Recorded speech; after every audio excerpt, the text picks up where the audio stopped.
Okay students, మనము simple interest అనే topic మీద కొన్ని కష్టమైన క్వశ్చన్ని ఈజీగా ఎలా చేయాలో నేర్చుకుందాం.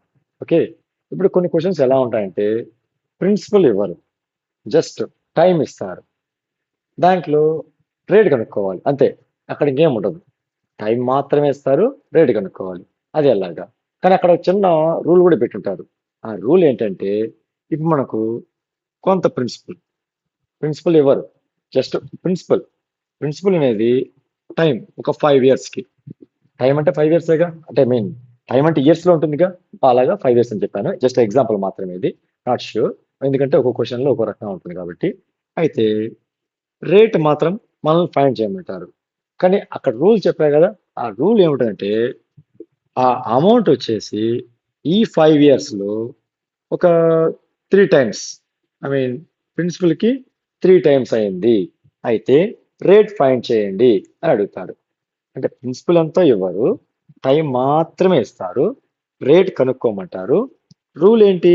అమౌంట్ ఏమో 3 టైమ్స్ కావాలి ప్రిన్సిపల్కి. అది ఎట్లా అనేది మన క్వశ్చన్. అంటే జస్ట్ దీనికి ఒక షార్ట్ కట్ మనం చూస్తాం చెప్పేసి, వితౌట్ క్యాలిక్యులేషన్ చెప్పేయచ్చు. అది ఎలా చేయాలో ఇప్పుడు చూద్దాం. మనకు ఒక చిన్న టేబుల్ చెప్తాను, దాన్ని బేస్ చేసుకొని అది మీకు గుర్తుపెట్టుకోనుకోండి. టేబుల్ కూడా అవసరం లేదనుకోండి, ఇంకోటి.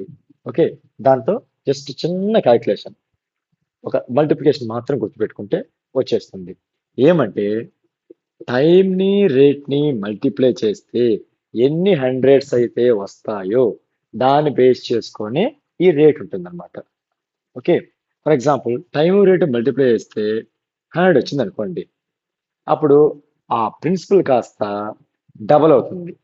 ఓకే, అంటే డబల్, త్రిబుల్, 4 టైమ్స్, 5 టైమ్స్ అని అనుకోండి. ఎన్ని టైమ్స్ చెప్పారో ఆ టైమ్స్ లోంచి ఒక్కటి తగ్గించండి. ఫర్ ఎగ్జాంపుల్ 3 టైమ్స్ చెప్పారుగా, ఒక్కటి తగ్గించండి, అప్పుడు ఏమవుతుంది? 2 అవుతుంది. 2 మీన్స్ 200. ఓకే, అంటే ఇక్కడ మనకు టైంని రేట్ని మల్టిప్లై చేస్తే 200 రావాలి. ఓకేనా? అంటే 5 ఇక్కడ ఉంది, ఇది ఇక్కడ ఎంత పెట్టుకుంటే మనకు 200 వస్తుంది? 40. అంటే రేట్ ఆఫ్ ఇంట్రెస్ట్ ఈస్ 40%. అంతే. ఒకవేళ అమౌంట్ 5 టైమ్స్ కావాలి, ఎంత కావాలి? 5 టైమ్స్. ఇక్కడ 5 టైమ్స్ కావాలంటే మనం ఏం తీసుకోవాలి? ఒక్కటి తగ్గించుకోవాలి. ఎన్ని టైమ్స్ కావాలో దాంట్లో ఒక్కటి తగ్గించుకొని అన్ని హండ్రెడ్స్ రావాలి. ఏం చేస్తే?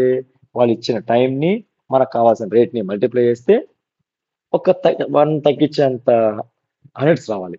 ఓకే, అంటే ఫర్ ఎగ్జాంపుల్ ఒకవేళ 6 టైమ్స్ కావాలి, అప్పుడు మనం ఏమనుకోవాలి? 500 రావాలి. ఎవరు మల్టిప్లై చేస్తే? టైంని రేట్ని మల్టిప్లై చేస్తే 500 రావాలి. ఆల్రెడీ 5 ఆల్రెడీ ఉంది. ఓకే, టైం వచ్చేసి 5. ఇంకా మనం ఏం పెట్టుకోవాలి? ఇక్కడ 100 పెట్టుకుంటే 500 వచ్చేసింది. అప్పుడు రేట్ ఆఫ్ ఇంట్రెస్ట్ వచ్చేసి 100%. ఒకవేళ డబల్ కావాలి, డబల్ అంటే ఏమని? 2 టైమ్స్. అమౌంట్ వచ్చేసి డబల్ కావాలంటే 2 టైమ్స్. 2 టైమ్స్ కావాలంటే చెప్పాగా, టైమ్స్ లో నుంచి ఒక్కటి తగ్గించండి, 1. 2 టైమ్స్ లో 1 తగ్గిస్తే 1గా, ఆ 1 ఎవరు? 100. ఎన్ని టైమ్స్ కావాలో దాంట్లోంచి ఒక్కటి తగ్గించి అన్ని హండ్రెడ్స్ అనుకోవాలి. ఇక్కడ 2 టైమ్స్ కాబట్టి 2 టైమ్స్కి 1 తగ్గిస్తే 100. అంటే ఇక్కడ టైంని రేట్ని మల్టిప్లై చేస్తే ఒక్క 100 రావాలి.